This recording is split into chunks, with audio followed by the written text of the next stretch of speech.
औज़ु बिल्लाहि मिनश शैतानिर रजीम बिस्मिल्लाहिर रहमानिर रहीम। मेरे बच्चों अस्सलामु अलैकुम व रहमतुल्लाहि व बरकातुहू।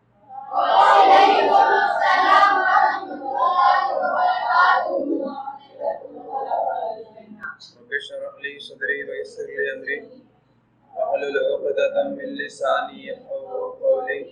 Rabbi ज़िदनी इल्मा rabbi ज़िदनी इल्मा rabbi ज़िदनी इल्मा।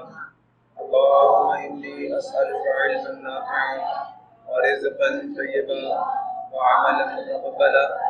अल्लाहुम्मा अल्लिमनी अल-किताब वल हिसाब। अल्लाहुम्मा ज़क्किरनी मिन्हु मा नसीतु व अल्लिमनी मिन्हु मा जहिलतु। अल्लाहुम्मा खुज़ बियदी। सुबह बच्चों, आज हम लोग chemistry 9th class chapter number 2, इसका नाम स्ट्रक्चर ऑफ एटम्स है और इसका लेक्चर नंबर 15 हम स्टार्ट करने जा रहे हैं। प्रीवियस लेक्चर में हम लोगों ने बात की थी किसके conclusions of the Rutherford atomic model. So बेटा, जो आपका पहला कंक्लूजन है वो ये कहता है कि एटम का ज्यादातर हिस्सा एम्प्टी है, ऐसे ही है। दूसरा कंक्लूजन ये कहता है कि अल्फा पार्टिकल्स का 90 डिग्री से बड़े एंगल से वापस मुड़ जाना इस बात की दलील देता है कि एटम के जिस हिस्से से ये आ रहा है एक पार्टिकल वापस, ये नहीं आ रहा है, इसको देखो ये वापस आ रहा है टकरा के, समझ आए? ये जो टकरा ये जो आ रहे हैं, इससे ये कंक्लूजन निकलता है कि एटम के जिस हिस्से को जाके ये टकराया है उसके ऊपर भी वही चार्ज है जो कि अल्फा पार्टिकल पे चार्ज है। समझ आया नहीं है? तो इससे ये कंक्लूजन निकला कि the nucleus is positively charged as alpha particle. अब जनाब, ये टकरा के वापस आने का मतलब ये है कि जो आपका न्यूक्लियस है उसके अंदर एटम का ज्यादातर मास मौजूद है। एटम का ज्यादातर जो मास है वो न्यूक्लियस में मौजूद है, इसीलिए तो अल्फा पार्टिकल को वापस भेज दिया उसने। समझ आया? अब जनाब, रदरफोर्ड ने अपनी ऑब्जर्वेशन से जो कंक्लूजन्स निकाले, उन कंक्लूजन्स की बेसिस के ऊपर रदरफोर्ड ने अपना एटॉमिक मॉडल पेश किया।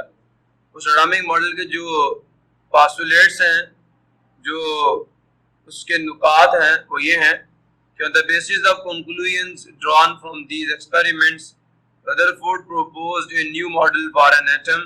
He proposed a planetary model similar to the solar system for an atom. उसने प्लेनेटरी मॉडल दिया, जैसे आपका सोलर सिस्टम में सेंटर पे सूरज होता है और उसके गिर्द कौन घूम रहे हैं? सैयारे घूम रहे हैं, प्लैनेट्स घूम रहे हैं। समझ आया नहीं है? तो बेटा, सबसे पहला उसका पोस्टुलेट ये था कि एटम इज इलेक्ट्रिकली न्यूट्रल। इसका मतलब ये है कि एटम पे जो चार्ज है वो किसके बराबर है? जीरो के। ना उस पे पॉजिटिव चार्ज है ना उससे नेगेटिव चार्ज है। ऐसा क्यों है? ऐसा क्यों है जी? मैंने आपको बताया था टोटल नंबर ऑफ इलेक्ट्रॉन्स जो एक एटम में होते हैं वो बराबर होते हैं टोटल नंबर ऑफ प्रोटॉन्स के। जब ये दोनों बराबर हैं और एक इलेक्ट्रॉन पे जो चार्ज होता है नेगेटिव चार्ज, वो प्रोटॉन के पॉजिटिव चार्ज की क्वांटिटी के क्या होता है? एटम पर जो नेगेटिव चार्ज है, एक एटम पर मौजूद जो नेगेटिव चार्ज है वो उसी एटम पर मौजूद पॉजिटिव चार्ज का क्या होता है? तो दोनों चार्जेस एक दूसरे को क्या कर देते हैं? बैलेंस कर देते हैं।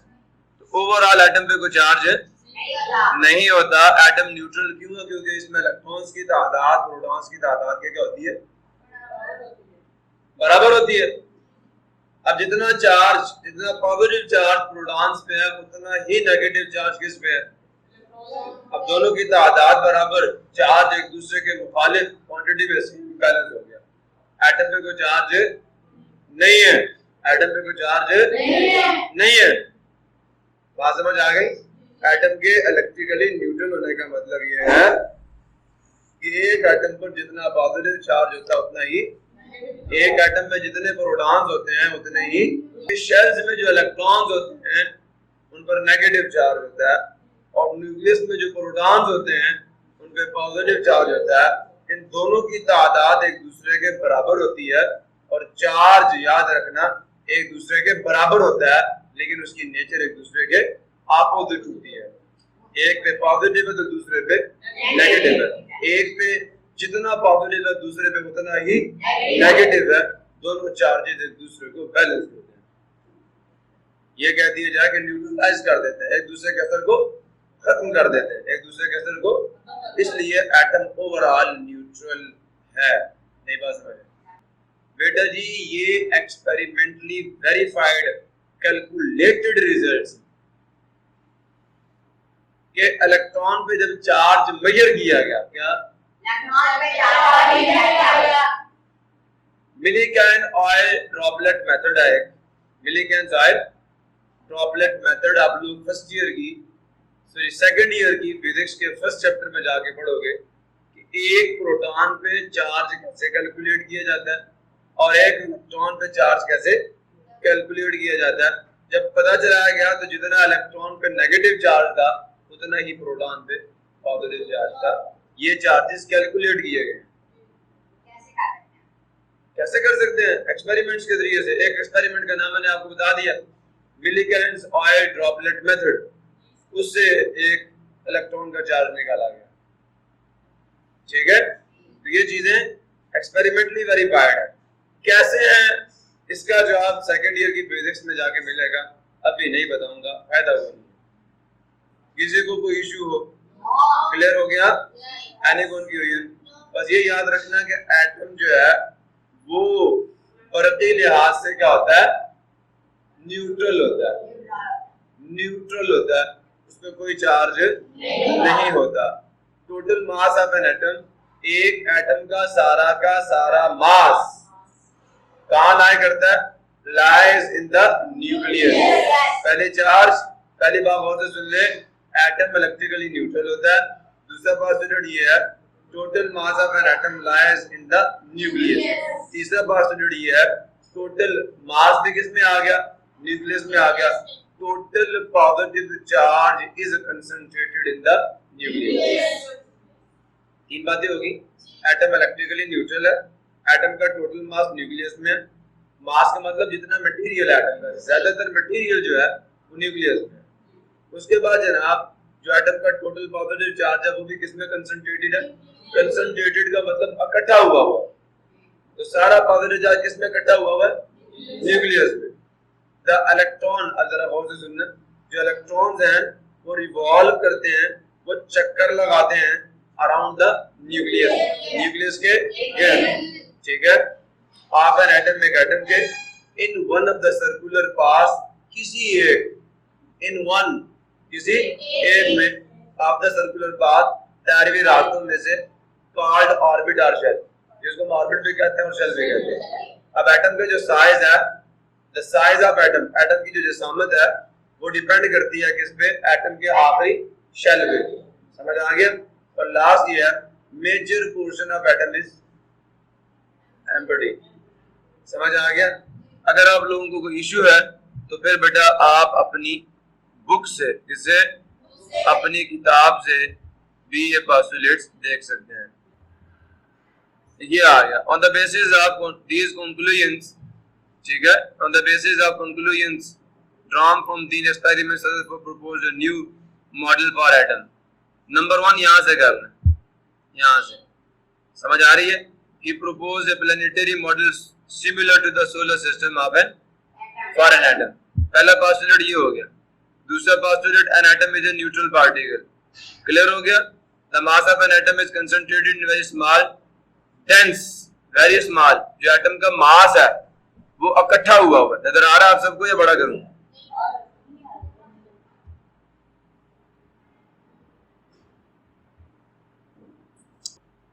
So क्या कहा मैंने आपको अभी?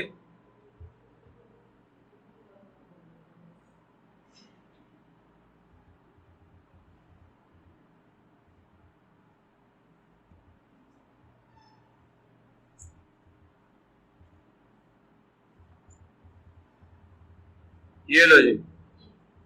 सो जनाब पहली चीज, पहला यहां से शुरू हो रहा है आपका पोस्टुलेट कि एटम जो है वो ही प्रपोज्ड, पहला यहां से, a planetary model similar to the solar system for an atom। फिर इसने कहा atom is electrically neutral particle. फिर कहा the mass of an atom is concentrated, जो एटम का मास होता है वो कंसंट्रेटेड होता है, वो इकट्ठा हुआ होता है, वो इकट्ठा हुआ होता है या वो इकट्ठा हुआ होगा इन ए वेरी स्मॉल, एक बहुत ही छोटे, एक बहुत ही छोटे डेंस। डेंस का मतलब क्या होता है? डेंस का मतलब क्या होता है?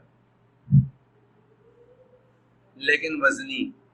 डेंस का मतलब क्या? वजनी। ठीक है, एक बहुत ही छोटे, डेंस का मतलब वजनी, पॉजिटिवली चार्ज्ड रीजन, इसमें एक बहुत ही छोटे, बहुत ही वजनी, पॉजिटिव चार्ज रखने वाले रीजन का मतलब हिस्से में। He named this region as nucleus, और उस रीजन को किसका नाम दे दिया? अब ये क्या है? Called nucleus. समझे नहीं समझे? दोबारा पढ़ लें। The mass of an atom is concentrated in very small dense positively charged reason called nucleus. Clear हो गया? प्रॉब्लम किसी को? A positively charged region is present at the center of an atom and electrons are revolving around the nucleus in circles. तो जो positively charged region है is present at the center, ये कहाँ पे होता है? कहाँ पे होता है? एटम के मरकज पे होता है। इस पे होता है मरकज पे। इसका मतलब न्यूक्लियस जो है एटम के सेंटर पे मौजूद है, एटम के मरकज पे मौजूद है। किस पे मौजूद है? एटम के मरकज पे मौजूद है। एंड द इलेक्ट्रॉन्स जो होते हैं, they are revolving around the nucleus in circle called shells. These circles are called shells. तो आप यहाँ भी ये कह दें called shells or orbits. Clear हुआ? लो जी। फिर उसके बाद अच्छा अपनी बुक से वाला पॉइंट पढ़ो, किसी के पास बुक खुली हुई है, ठीक है, लास्ट पढ़ो जरा। The centripetal force due to the revolution of electron balances the electrostatic force of attraction between the nucleus and the electron. यही है। यहां से पढ़ो, यहां से दोबारा पढ़ो।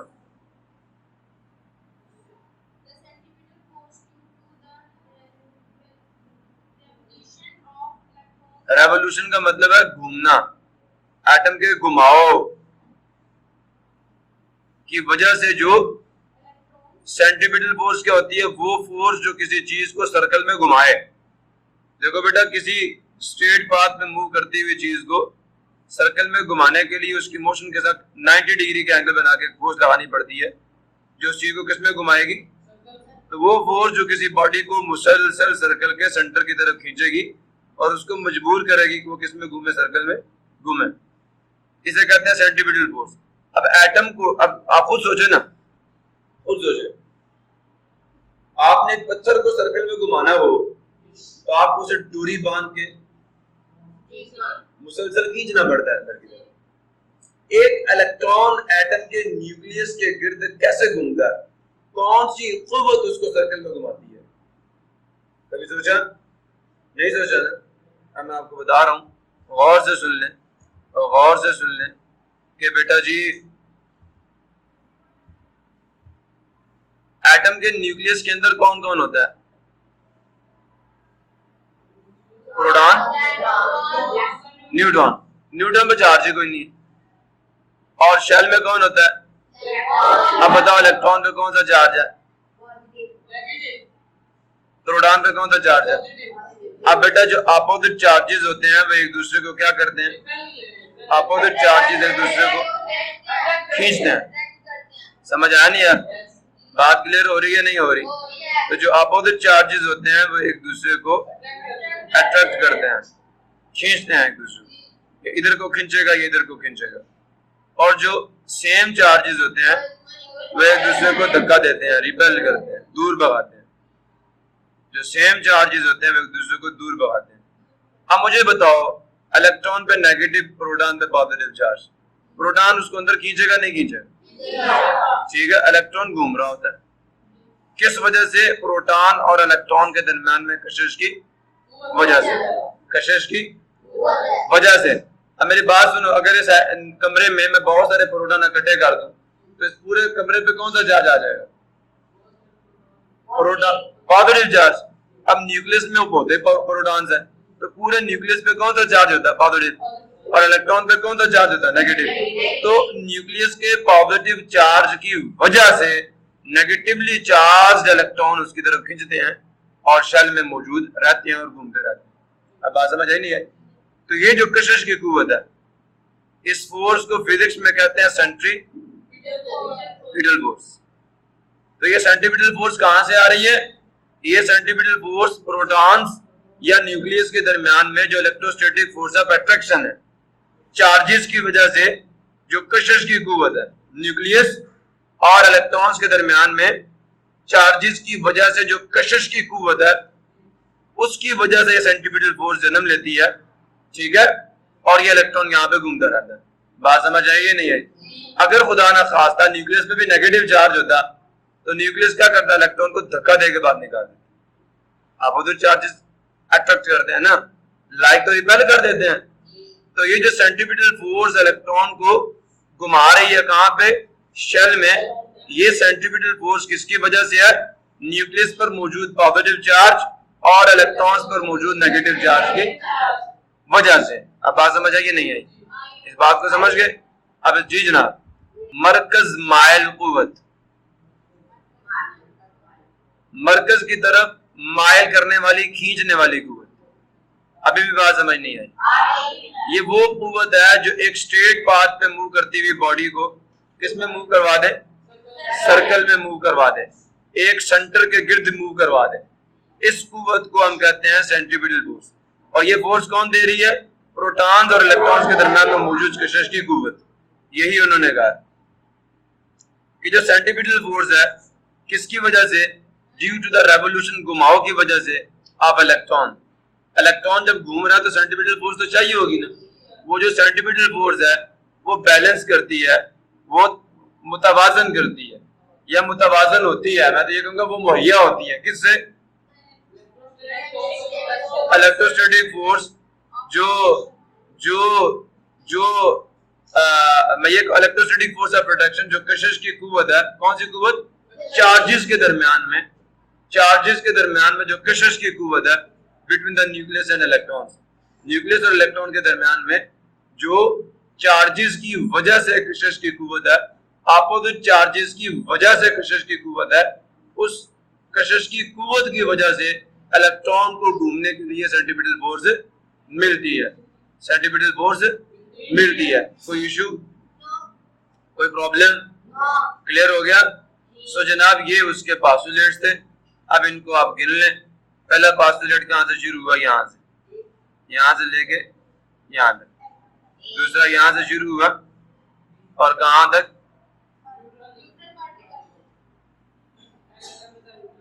फिर तीसरा यहां से शुरू हुआ और ये कहां लग जाएगा? यहां तक, न्यूक्लियस तक, कॉल्ड न्यूक्लियस। फिर तीसरा शुरू होगा, चौथा यहां से शुरू होगा, हाँ, कॉल्ड ऑर्बिट्स, यहां तक। फिर पांचवा यहां से। तो ये आपकी ये समझ आ गया नहीं? आ गया? अब ये 5 पोस्टुलेट्स भी आपको याद होने चाहिए। वो बंदा आपसे ये कहते हैं कि what is the Rutherford atomic model, ना आप लोगों ने उसमें ऑब्जर्वेशंस लिखनी है, ना आपने उसमें कंक्लूजन्स लिखने हैं, सिर्फ और सिर्फ ये 5 पोस्टुलेट्स डालते हैं। Following are the postulates of Rutherford atomic model. Atomic model जब पूछा जाए, सुन लो, एटॉमिक मॉडल का जब पूछा जाए तो फिर सिर्फ ये 5 पोस्टुलेट्स देने हैं। क्लियर हो गया? जब कोई बंदा आपसे ये पूछे what are the conclusions of Rutherford experiment, तो फिर 3 कंक्लूजन्स दे देने। अगर कोई आपसे ये पूछे व्हाट वाज, और सुन लें, what was the observations of Rutherford atomic model, तो फिर सिर्फ 3 ऑब्जर्वेशन दे देंगे। और अगर कोई आपसे ये पूछ ले what are the defects of Rutherford atomic model, तो ये नीचे डिफेक्ट्स आ रहे हैं, ये आपने बता देने हैं। प्रॉब्लम किसी को क्लियर हुआ? ये नहीं हुआ? अब जनाब बात जरा गौर से सुने। अगर मैं मोटी मोटी 2 बातें करूं या 3 बातें करूं, तो रदरफोर्ड के एटॉमिक मॉडल के जो डिफेक्ट्स थे वो ये थे कि जनाब रदरफोर्ड का एटॉमिक मॉडल जो है वो, गौर से सुनना, वो स्टेबल नहीं था, वो मुस्तहकम नहीं था, वो मजबूत नहीं था, उसका जो मॉडल था वो कोलैप्स कर सकता था। उसमें उसमें उसने बहुत सारे सवालात के जवाब ही नहीं दिए। एक चीज तो वो क्या था, अनस्टेबल था। दूसरी चीज रदरफोर्ड के एटॉमिक मॉडल में, और से सुन लो, रदरफोर्ड के एटॉमिक मॉडल में न्यूक्लियस के बारे में तो पता चल गया, लेकिन न्यूक्लियस के बाहर इलेक्ट्रॉन्स की जो एग्जैक्ट अरेंजमेंट है उसका पता ना चला। समझ आ गया नहीं आ गया? तीसरी बात यह है कि रदरफोर्ड का एटॉमिक मॉडल जो है वो एटम से खारिज होने वाले, और से सुनना, एटम से खारिज होने वाले लाइन स्पेक्ट्रम की वजाहत नहीं करता। उसके मुताबिक तो एटम का जो स्पेक्ट्रम क्या बताता हूँ, तो लाइन स्पेक्ट्रम की वजाहत नहीं करता। पहली क्या बात, क्या अनस्टेबल है। दूसरी बात क्या, इलेक्ट्रॉन्स की अरेंजमेंट की कोई खातर का वो अच्छी किस्म की वजाहत पेश नहीं करता। और तीसरी बात क्या कि इसका मॉडल जो है एटम के लाइन स्पेक्ट्रम को एक्सप्लेन भी नहीं करता। यहाँ तक किसी को मसला है? अच्छा बेटा बात है ना, गौर से सुनना, किस किस बच्चे ने बिजली आसमानों पे पड़ती हुई देखी है? किस किस बच्चे ने देखी? देखी है सबने? ओके बात है। अच्छा देखते हैं, अभी देखे मेरी बात सुन।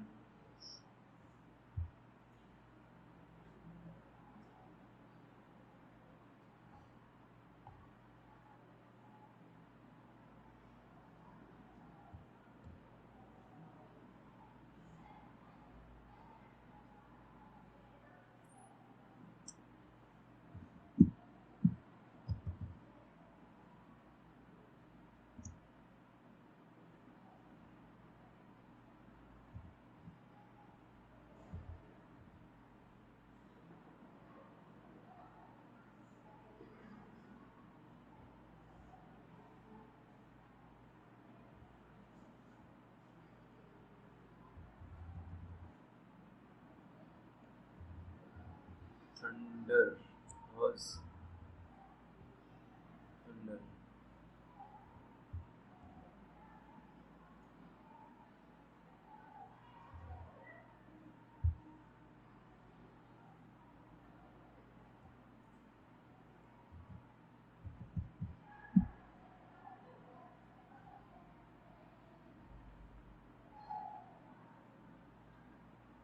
Light.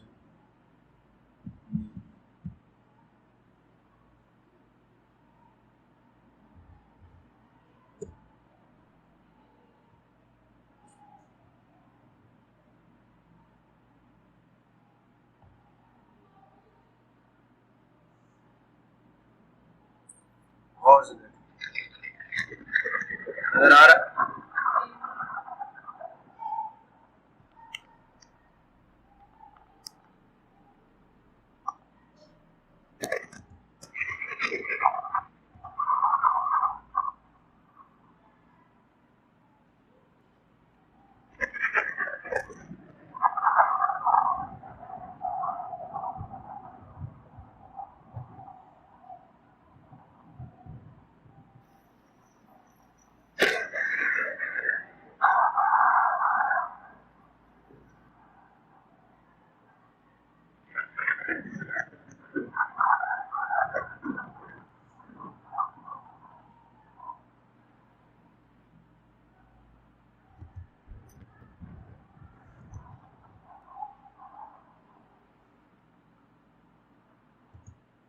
अब ये नजर आ रहा, लाइन नजर आ रही है अब?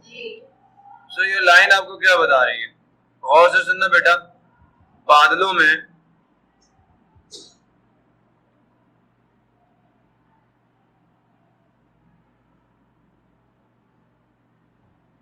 गौर से सुनना, बादलों में बहुत सारे इलेक्ट्रॉन्स इकट्ठे हो जाते हैं, बहुत सारे ये, और उन इलेक्ट्रॉन्स की वजह से जमीन पे कौन सा चार्ज इंड्यूस होता है? पॉजिटिव। रिपल्जन की वजह से जो जमीन पे एटम्स है उनके इलेक्ट्रॉन्स दूर भाग जाते हैं। अब दरमियान में क्या है? हवा है। जैसे ये चार्ज हाथ से बढ़ता है ना, तो ये सारा चार्ज क्या करता है, जमीन की तरफ मूव करता है। रास्ते में इसके हवा के एटम्स भी तो आते हैं ना, जब ये हवा के एटम से टकराते हैं इलेक्ट्रॉन्स, तो उसके नतीजे में क्या निकलती है, रोशनी। ये इलेक्ट्रॉन आगे आ रहा है और मुसलसल टकराता है, और मुसलसल टकराव के नतीजे में एक लाइन बनती है, नजर आ रही है आपको, ये यहाँ से रोशनी इमिट हो रही है और जमीन की तरफ मूव कर रहा है। अब क्लियर हुआ नहीं हुआ? जो आपकी क्लासिकल थ्योरी ऑफ इलेक्ट्रो, ये आपकी जो क्लासिकल फिजिक्स थी, ठीक है, आपकी क्लासिकल मैकेनिक्स जो थी वो ये कहती थी कि जो एटम है बीइंग ए ये electron being a neutral particle, electron कौन सा, sorry negative charge particle, electron किसके गिर्द घूम रहा होता है, न्यूक्लियस के गिर्द घूम रहा होता है ना। अब क्योंकि इसके ऊपर क्या है, चार्ज है बेटा, तो ये क्या कर रहा है, मूव कर रहा है, क्या कर रहा है। तो जो आपकी क्लासिकल फिजिक्स थी वो ये कहती थी, गौर से सुनना, वो कहती थी क्योंकि इलेक्ट्रॉन बीइंग चार्ज पार्टिकल है तो it will emit energy continuously while revolving around the nucleus. क्योंकि इस फिजिक्स के मुताबिक जब भी एक चार्ज पार्टिकल मूव करेगा तो वो क्या करेगा, वो रोशनी खारिज करेगा, वो रोशनी, बात समझ आइए। लेकिन हकीकत में वो रोशनी क्यों खारिज होती थी, हकीकत में वो रोशनी इसलिए खारिज होती थी कि जब आसमान से इलेक्ट्रॉन्स मूव करते थे जमीन की तरफ, तो रास्ते में आने वाले जो एटम्स हैं उनके इलेक्ट्रॉन से उनकी टक्कर होती है, और उस टकराव के नतीजे में क्या पैदा होती है, अब जैसे यहाँ से टक्कर लगेगी इलेक्ट्रॉन बाहर निकलेगा, आगे जाके आगे वाले एटम के इलेक्ट्रॉन को टकराएगा, उससे रोशनी इमिट होगी, ये आगे टकराएगा, उससे रोशनी इमिट होगी। तो मुसलसल आपको लाइन नजर आती है, क्या नजर आती है, यहाँ पे टकराव होता है और मुसलसल रोशनी ये आगे टकराएगा, ये आगे टकराएगा। तो चार्जेस के आसमान से जमीन की तरफ मूव करने की वजह से जो दरमियान में एटम्स हैं उनके साथ उनकी टक्कर होती है, और उस टक्कर के नतीजे में रोशनी इमिट होती है। अगर दरमियान में हवा ना हो, हवा ना हो तो बेटे रोशनी इमिट, टक्कर नहीं होगी तो रोशनी कैसे इमिट होगी, बात समझ आई है। तो उसके पीछे कुछ और कॉन्सेप्ट था, जो चार्ज पार्टिकल के मूव करने की वजह से रोशनी इमिट हो रही थी, वो किसी और वजह से हो रही थी, सिर्फ इसलिए नहीं हो रही थी कि इलेक्ट्रॉन पे चार्ज है तो जब भी मूव करेगा रोशनी इमिट करेगा, ऐसा कुछ भी नहीं है। समझ आया नहीं यार? तो ये असल में सोच गलत थी। तो क्लासिकल फिजिक्स जो है वो ये सजेस्ट करती है कि इलेक्ट्रॉन क्योंकि बीइंग है चार्ज पार्टिकल, वो क्या करेगा, वो खारिज करेगा। इमिट का मतलब क्या, खारिज करना, तो इलेक्ट्रॉन खारिज करेगा। चार्ज पार्टिकल है, चार्ज्ड जर्रा है, एटम पे चार्ज मौजूद है, बीइंग का मतलब होना, सजेस्ट का मतलब तजवीज करना, राय देना, क्लासिकल पुरानी फिजिक्स, ठीक है। तो पार्टिकल जर्रा कॉन्टिन्यूसली मुसलसल, कॉन्टिन्यूसली, अच्छा एक बात तो बताओ, तुम्हें बल्ब से रोशनी मुसलसल मिल रही है, प्रोजेक्टर से रोशनी मुसलसल मिल रही है, अच्छा अब बेटा आपकी इन दीवारों में क्या मौजूद है, एटम्स हैं, दीवारें एटमों के मिलने से, उन एटमों के शेल्स में इलेक्ट्रॉन रिवॉल्व कर रहे हैं ना। अगर ये बात दुरुस्त है कि इलेक्ट्रॉन जब रिवॉल्व करेगा तो आपको क्या देगा, रोशनी देगा, हैं? तो जरा लाइटें बंद करो, क्या दीवारों से रोशनी मुसलसल नहीं कर रही है, ऐसा तो नहीं है। तो इसका मतलब ये बात क्या थी, गलत थी। ये बात क्या थी, वो ये कहते थे कि इलेक्ट्रॉन जो है ये पुरानी थ्योरी थी, ये गलत साबित हो चुकी है। उस वक्त के लिहाज से ये डिफेक्ट था, उस वक्त के लिहाज से, समझ आया नहीं यार? तो क्लासिकल फिजिक्स जो है वो ये सजेस्ट करती है कि electron being charge particle will emit energy continuously while revolving around the nucleus. ये डिफेक्ट था, ये क्या था, डिफेक्ट। अब इससे होगा क्या, इससे होगा क्या जनाब, इससे होगा क्या, और से सुनना, जब इलेक्ट्रॉन मुसलसल एनर्जी इमिट करेगा, और से सुनना, ये न्यूक्लियस समझ आ रहा, यहाँ पे इलेक्ट्रॉन, ये शेल, अब जब ये रोशनी इमिट करेगा, सुन रहे हो, तो इसकी एनर्जी क्या हो जाएगी, कम हो जाएगी। आस्ता आस्ता इसकी एनर्जी कम होगी तो शेल क्या हो जाएगा, छोटा होता जाएगा। तो ये छोटा होते होते होते होते होते होते तो कहां जा गिरेगा, न्यूक्लियस के अंदर। एटॉमिक स्पाइरल पाथ में मूव, क्योंकि इसकी एनर्जी मुसलसल लिमिट हो रही है। जो जो एनर्जी कम होती जाएगी जो इलेक्ट्रॉन है वो न्यूक्लियस के करीब होता जाएगा। बात समझ आ रही है? जो इलेक्ट्रॉन है वो न्यूक्लियस के करीब से करीब तर होता जाएगा और एक वक्त आएगा वो न्यूक्लियस के अंदर जाकर गिर जाएगा और एटम का स्ट्रक्चर खत्म हो जाएगा। और ऐसा होता नहीं है, ऐसा होता, एटम तो स्टेबल है। इसकी थ्योरी तो ये कह रही है कि इलेक्ट्रॉन मुसलसल एनर्जी खारिज करेगा और आस्ता आस्ता उसका पाथ छोटा होते होते होते वो कहां जा गिरेगा? न्यूक्लियस के अंदर जा गिरेगा और इससे क्या होगा? एटम का स्ट्रक्चर ही कोलैप्स कर जाएगा, एटम का स्ट्रक्चर ही खत्म हो जाएगा जो इसने बताया था। तो इसका स्ट्रक्चर अनस्टेबल है। अब जरा पढ़ें आप लोग, ये देखिए। तो क्लासिकल फिजिक्स ये सजेस्ट करती है electron being charge particle will limit energy continuously while revolving around the nucleus. याद हो जाएगा? यस।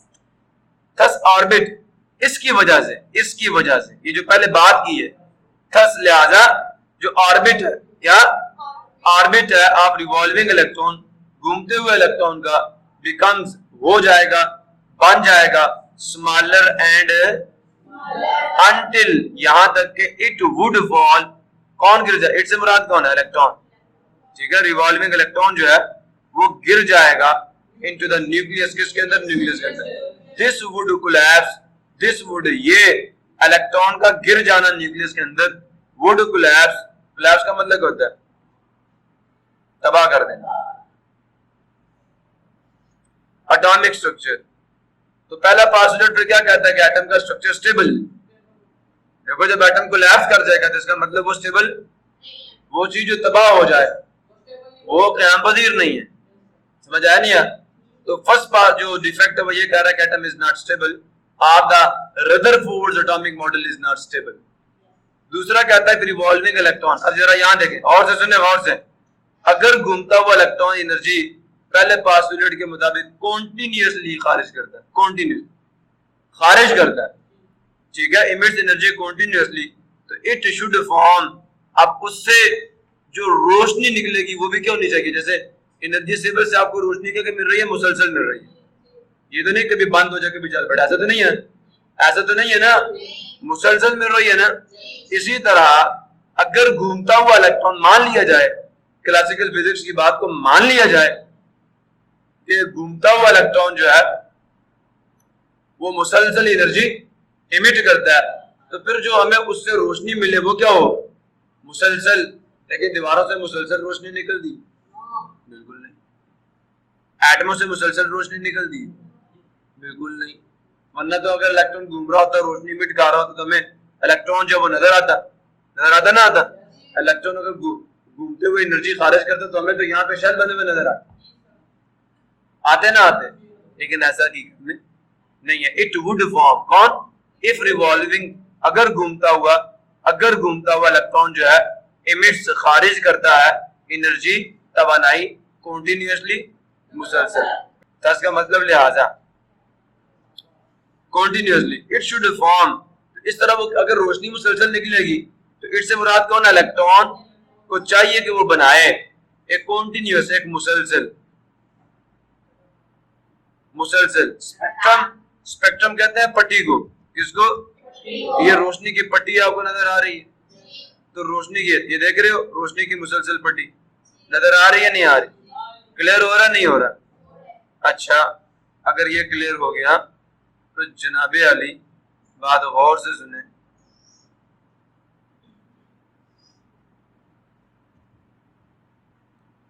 सबको नजर आ रहा है ना?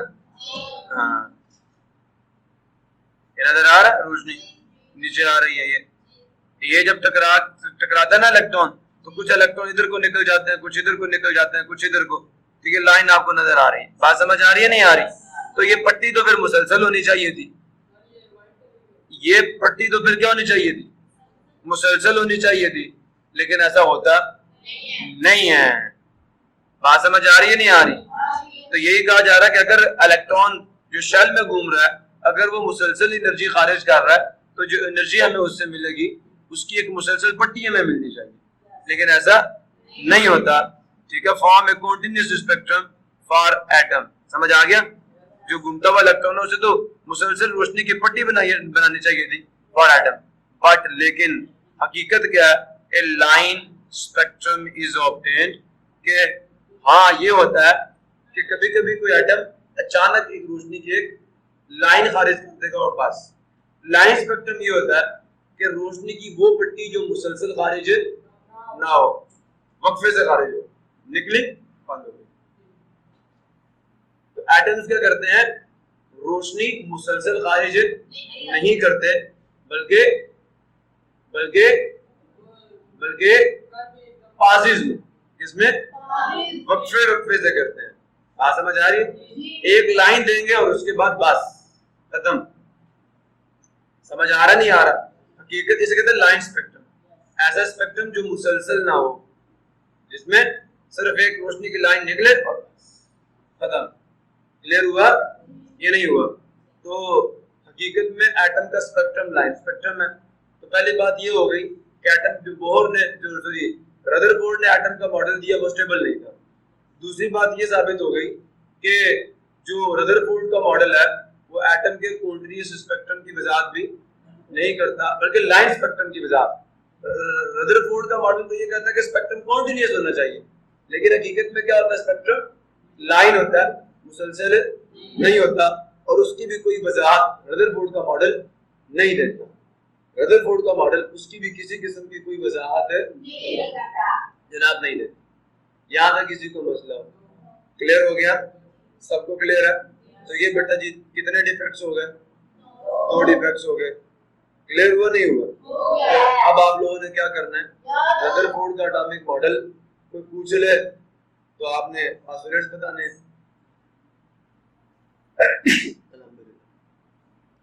मैंने तो छोड़ भी निकाल दिया आपको कि पहला डिफेक्ट ये कहता है कि एटम स्टेबल नहीं। शॉर्ट फॉर्म ब्रीफिंग, जो मुख्तसर बात पहले डिफेक्ट में कही गई वो ये कि एटम इज नॉट स्टेबल।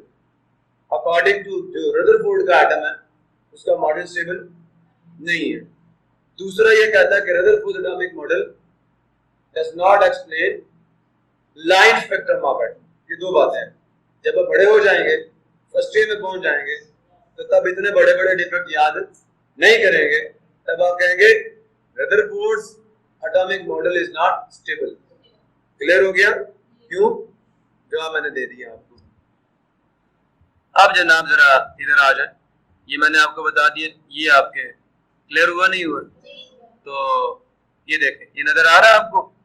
तो अगर डिफेक्ट, इसका डिफेक्ट ये कहता है, रदरफोर्ड्स के एटॉमिक मॉडल का जो डिफेक्ट है वो ये कहता है, फर्स्ट कहता है कि अगर इलेक्ट्रॉन, क्योंकि बीइंग चार्ज पार्टिकल है, तो क्लासिकल फिजिक्स के मुताबिक जब ये रिवॉल्व करेगा तो मुसलसल रोशनी खारिज करेगा।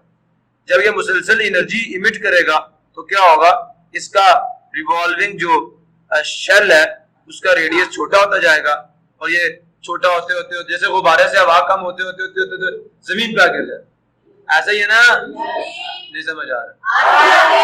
और खिलौने को चाबी देते हो तो जैसे जैसे उसकी चाबी खत्म होती है वो स्लो होते होते, ऐसा ही है ना? ये भी यहाँ पे ये क्या है?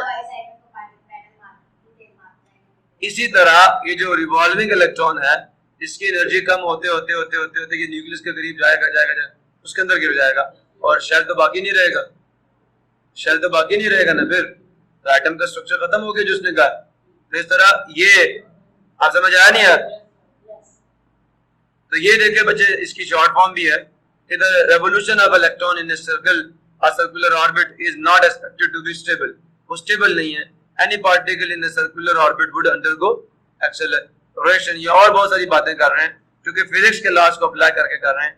आप इसको छोड़ दें, जो बातें मैंने आपको बता दी वो समझ आ गई हैं। ये आपके डिफेक्ट्स हैं। क्लियर हो गया? कल इंशाल्लाह बेटा हम लोग बात करेंगे बोहर्स एटॉमिक थ्योरी की। सो तब तक के लिए अल्लाह हाफिज।